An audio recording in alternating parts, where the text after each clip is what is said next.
noches, edición número 529 de Entre Ustedes y Nosotros. Buenas noches, Matías, ya de vuelta de tu excursión por el lejano oriente, por Japón. Hoy se nos fue Osvaldo Pérez San Martino de viaje, se tomó unas merecidas vacaciones, pero lo tenemos a Matías que como breve apostilla, quisiera que una pequeña reflexión tuya de tu excursión por Japón, con el resultado lamentablemente que nos hemos quedado sin la posibilidad de traer la Copa para la Argentina, ¿no? Sí, quizá eso fue lo que más opacó el viaje, pero uno también sabía que esto iba a pasar o que era poco probable que River obtuviese una victoria contra quizá el mejor equipo de la historia del fútbol. Creo que, así para meterlo un poco, creo que la verdad que Tokio es una ciudad maravillosa, la gente nos ha tratado muy bien, en general a todos los hinchas de River, casi 20.000, 21.000 creo que fue la cifra definitiva, que concurrieron a este viaje, que fue la verdad una experiencia inolvidable y en donde conocimos costumbres que son completamente ajenas a lo que uno está acostumbrado a vivir por estas latitudes. Bueno, lo importante aparte que estaba con Jorgito, con tu hermano, el que se quedó afuera del viaje fui yo, pero no importa. Sí, pero lo viví intensamente a través del WhatsApp y a través de, bueno, algún reportaje televisivo con el colega Hernán Castillo que te hizo por TN. Exactamente. Y las redes sociales también. Y las redes sociales que en esto son tremendamente útiles y nos acercan enormemente, como ya hemos hablado en una oportunidad. Llega el momento, es el último programa del año y obviamente vamos a hacer un análisis de lo que ocurrió este año más intensivamente en nuestro segundo bloque, que va a ser más extenso que el primero, con justamente alguien que conoce bien la realidad nuestra en profundidad, que es Luis Alberto Romero. Nada más y nada menos que él hoy nos va a acompañar en el segundo espacio del programa. Es momento de balances. El año 2015 es un año que empezó con una incertidumbre muy grande para todos los argentinos. Había habido como una sensación de que el cambio era necesario, pero dudábamos mucho si podía ser. En mi caso, la verdad que no lo dudé nunca, pero creo que esto fue un exceso de optimismo. Y a veces el optimismo, como lo decía hace poco Santiago Kovadlov, puede tornarse en irresponsable. Lo mejor no es ni ser optimista ni pesimista, sino ser esperanzador, tener confianza en que el futuro va a ser mejor. Y esto llevó a que muchos de nosotros pensáramos que el cambio era probable, pero no estábamos convencidos que fuera posible. Esta fuerte robustez que había tenido el kirchnerismo blindado en aquel homérico 54%, lo veía imbuido de una invulnerabilidad que era ya hasta límites de avasallamiento de las libertades individuales. Recordemos simplemente cómo era nuestro país en ese momento y veamos todo lo que se fue suscitando desde entonces. Yo diría, para definir el 2015, que de la incertidumbre pasamos a la esperanza. Y esto me parece que es realmente lo que hay que rescatar. Yo creo que hay un momento que, como lo hemos dicho en el programa, hay que suturar esas viejas heridas del pasado, hay que terminar con esa grieta de la que tanto se habló en los últimos años y no caer en el mismo error de combatir con una forma talionesca de ver la realidad, de combatir con la misma agresividad que hemos recibido todos durante 12 años de lo que fue el kirchnerismo, que estaba en el ADN, el buscar constantemente adversarios enemigos, más que adversarios enemigos, y tratar de que la historia no se repita. Creo que hay que sustituir aquel famoso y estúpido vamos por todo de el vamos con todos, porque creo que es la hora del diálogo, la hora del consenso. El diálogo, lo hemos señalado acá en reiteradas oportunidades, el diálogo sirve para romper esa barrera que se nos interpone con el prójimo, con el otro, con esto que llama Francisco a partir de la proximidad, la cultura del encuentro. Entender de que el diálogo no supone de que nadie tiene el monopolio de la legitimidad, de la legitimación, sino que los derechos están distribuidos. El diálogo justamente esto de fijar reglas. El diálogo es reconocer que nadie tiene la verdad absoluta. El diálogo es trabajar en conjunto, el diálogo es, en definitiva, no poner muros, sino tener puentes. Y esto también vale para lo que ocurre en el mundo. El año empezó de esta forma, empezó con incertidumbre, termina con una esperanza. pero hay todavía atisbos de lo que es llamaríamos, si estuviéramos en los Estados Generales de Francia, el Ancien Régime, que es justamente lo que ha pasado en las últimas horas en el AFCA. La decisión de Mauricio Macri, el presidente de la República, de intervenir en el AFCA ha sido totalmente acertada. Recordemos un poco de historia, y este tema ya te lo quiero tirar a vos, Matías, para que continúes con él, dado que sos licenciado en Ciencia de la Comunicación. Recordemos que en el año 2009 el gobierno pierde las elecciones y entonces, como siempre, en lugar de mirar los errores que pude haber cometido, es mucho más fácil culpar al otro. Entonces buscó el chivo expiatorio. En un momento fue el campo, en otro momento descubre que había perdido las elecciones por los medios de comunicación hegemónicos. Entonces dijo esa palabra tan linda como estas palabras que el populismo con esa carga épica le gusta transmitir y que evoca los viejos autoritarismos que tanto daño hicieron en el siglo pasado al mundo. Entonces empieza hablando de, como fue en su momento, vamos a dejar que los goles no estén más secuestrados, la justicia legítima, que era en definitiva la domesticación de la justicia. Acá emplea una expresión muy curiosa, pluralidad de voces, que era en realidad uniformidad del discurso. Y crearon el AFCA, poniendo a un ignoto político de Morón, Martín Sabatella, que en alguna oportunidad me he cruzado en este estudio con él, y créanmelo que la soberbia era su sello distintivo. Este joven transformó lo que era ser joven. Este señor transformó lo que era el AFCA, que fue la nave insignia de ese desembarco que se pensaba hacer como un día, como desembarco de Normandía en aquel famoso 7D, y terminó como había empezado, mal.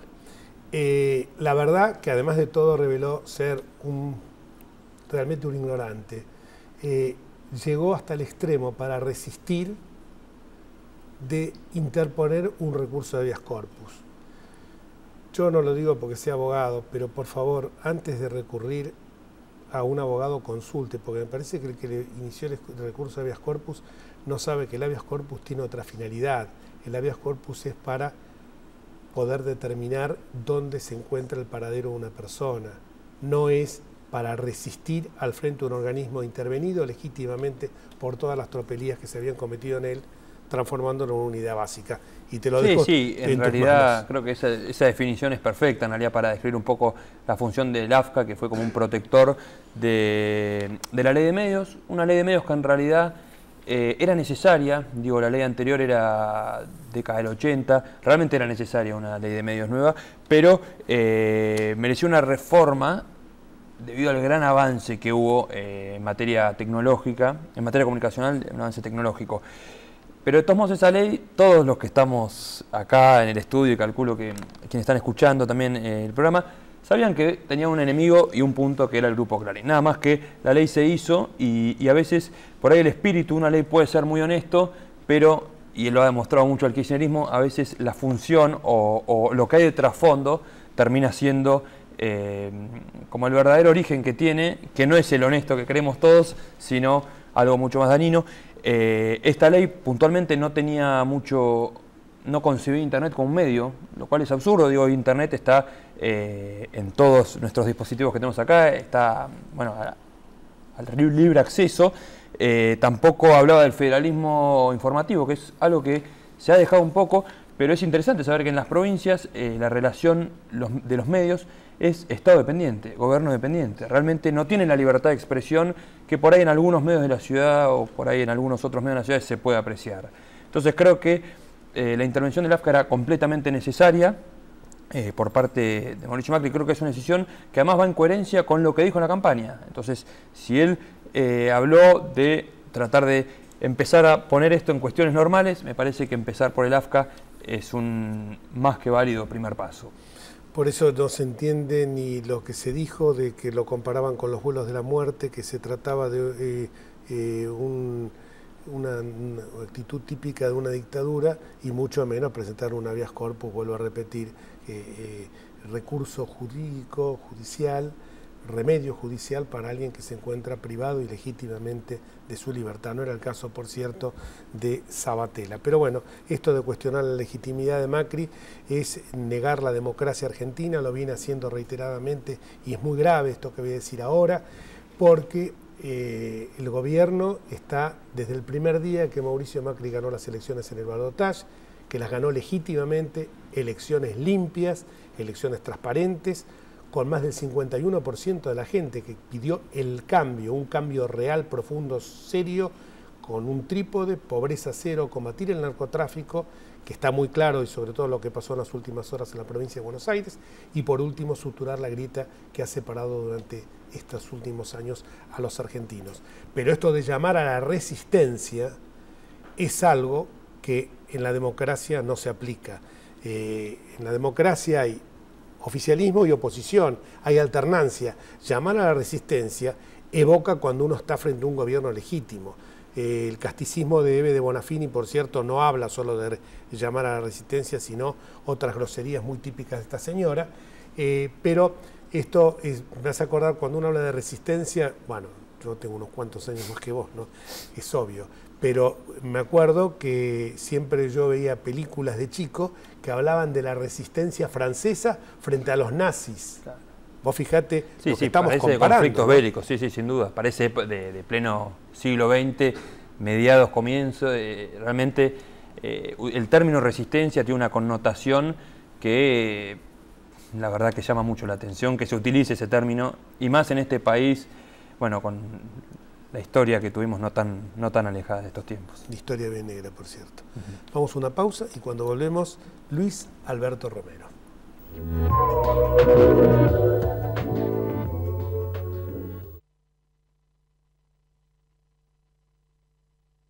Escribanos en tu ciudad.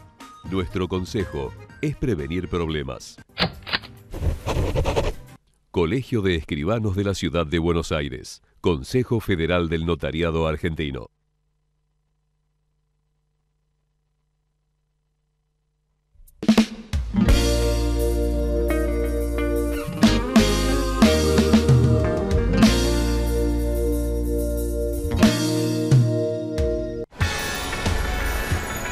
¿Sabías que podés hacerte controles de salud gratuitos en los hospitales públicos de la ciudad y en cualquiera de los centros de salud y acción comunitaria que están en los barrios? En la ciudad, la salud es prioridad. Por eso es pública, gratuita y de calidad. Buenos Aires Ciudad.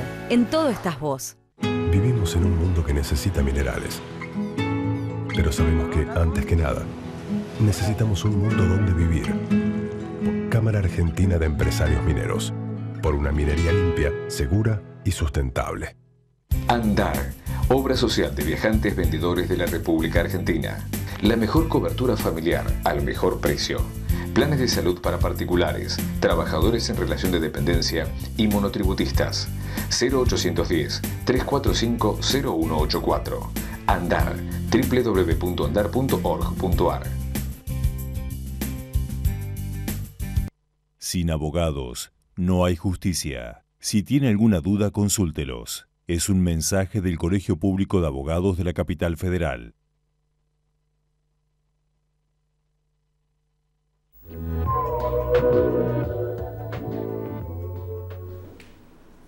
Y en este segundo bloque, como lo habíamos anunciado, estábamos recién haciendo un comentario acerca de la fragilidad de la mesa con Luis Alberto Romero. Gracias por concurrir a nuestro programa. Que la mesa no se cae. Como tambalea pero no se cae. Tambalea pero no se cae. La primera pregunta que se me ocurre, y a la luz de lo que había comentado en el editorial, es ¿qué balance haces de este año 2015? Y si a vos te parece lo que en algún momento hemos pensado, que es un punto de inflexión en la historia argentina, ¿no? Escuchándolos me doy cuenta de cómo ha cambiado las cosas, porque hasta me olvidé de cómo estábamos hasta hace apenas 2 meses, ¿no es cierto? ¿No? A lo largo de todo el año la incertidumbre era absoluta respecto de cómo iba a terminar esto, ¿no? Recuerdo que después de las PASO escuché a un destacadísimo analista político, el más destacado quizás, ¿no? explicar que en su opinión había un 80% de posibilidades de que Scioli ganara ¿no? Digamos, solo muy excepcionalmente podía darse el caso de que no ganara, ¿no? De modo que realmente es un cambio, ¿no? Un cambio muy fuerte que hace que este año en realidad se divida en dos partes, ¿no? Una primera que nos tuvo muy angustiados, que tratamos de olvidar, y una segunda que se abre a 2016, que va a ser un año muy complicado, pero que vamos entrando bien en él, me parece. Bien. Cuando hablas de estas dos etapas, yo me quedé pensando con lo que dijiste, que es cierto, Luis. Es como que esto pasó hace mucho tiempo, y fue hace 2 meses atrás. Cuando hablas del año en 2 partes, uno siempre, 2 partes dice 2 semestres, y esto han sido casi 11 meses. Casi 11 meses. Y uno ve cosas que a uno le parece normal, y que estábamos tan lejos de que ocurrieran. Yo veo ministros hablando frente a una cámara de televisión, sin insultar, sin las diatribas portentosas de Aníbal Fernández, y uno no puede creer, un ministro como Aranguren que te está diciendo el atraso que hubo en el tema energético implica estos cortes, pero los cortes están programados, usted puede entrar en internet y verlos. Me parece que eso es un cambio, ¿no? Sí. Y no solo eso, digo, no quiero caer en la anécdota, el hecho que aparezca reuniones de gabinete, el hecho que aparezca el presidente hablando, que las preguntas las agoten los periodistas. A la conferencia de prensa, eso te iba a decir, ¿no? Sí. Algo que parecía, había que desempolvar eso. Sobre todo la tranquilidad con que se hace todo y se dice todo, la falta de énfasis, la falta de dramaticidad. Hay problemas, sí, se plantean los problemas, pero creemos que los podemos manejar, ¿no? Es una sensación de tranquilidad, ¿no?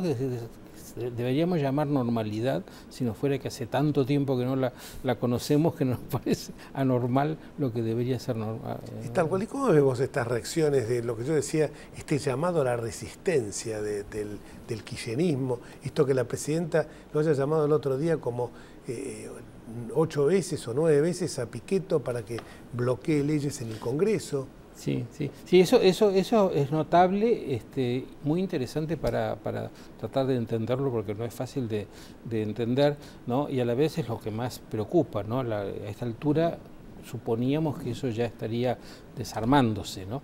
Esto de la resistencia es claramente una evocación a la historia del peronismo, o a la historia que se ha contado del peronismo, ¿no? Que empieza por homologar la elección de Macri con el golpe de 1955, ¿no? Dicen, en realidad ganó por muy poco, esa pequeña diferencia se la debemos a Clarín, en consecuencia en realidad ganamos nosotros y nos sacaron el poder.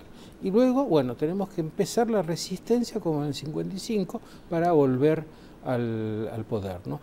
Esto es lo que se le dice a la gente que está preparada para creer esa historia, ¿no? O bien porque ya se la contaron antes, o bien porque les parece un relato que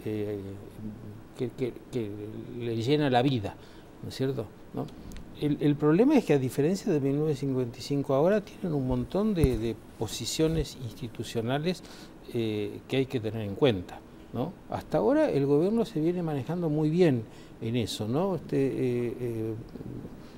Por el borde de lo institucional, sin salirse, pero de ninguna manera siendo ingenuo, ¿no es cierto? Claro, ese es el riesgo que puedes caer. No, digamos que yo creo que hay una muy buena combinación de dureza y diálogo, ¿no? Diálogo hasta donde se puede, y luego, bueno, acá hay una decisión tomada, que fue lo que se hizo con Sabatella, ¿no? Se le dio bastante tiempo para que saliera buenamente, y luego en un momento se cortó, ¿no? Eso es una de las cosas que más me tranquiliza, sobre todo pensando en la experiencia de la Alianza de 1999, cuando faltaba esa decisión y esa tranquilidad de saber, bueno, el que gobierna finalmente en un momento va a ejercer el imperio, ¿no? Matías, ¿querías? No, sí, puntualmente le quería hacer una consulta, porque un poco ligado a esto, usted en algunos artículos hablaba, que pude leer estos días, hablaba de un nuevo peronismo, ¿no? Y en ese nuevo, o ese segundo peronismo, mencionaba al kirchnerismo y al menemismo. El peronismo siempre tuvo esa característica, ¿no? De ser uno y muchos, ¿no? Y en realidad su continuidad ¿no? Proviene de la capacidad de presentar distintas variantes, podríamos decir, ¿no? Yo a veces uso la palabra franquicia, ¿no? Hay un grupo que se hace cargo de la marca un tiempo, luego aparece otro grupo, y hay continuidades, pero hay claras continuidades y también diferencias importantes, y esa plasticidad es la que lo permite adaptarse. Entonces, dadas de esa tradición, es lógico esperar que haya un peronismo adecuado a la derrota y que sepa sacar de la derrota las lecciones que le permitan volver al poder, ¿no? Lo que no encaja es esta resistencia que parece la resistencia de los japoneses en la Segunda Guerra Mundial, defendiendo cada islita, ¿no? hasta la muerte, o los últimos días de Hitler, ¿no?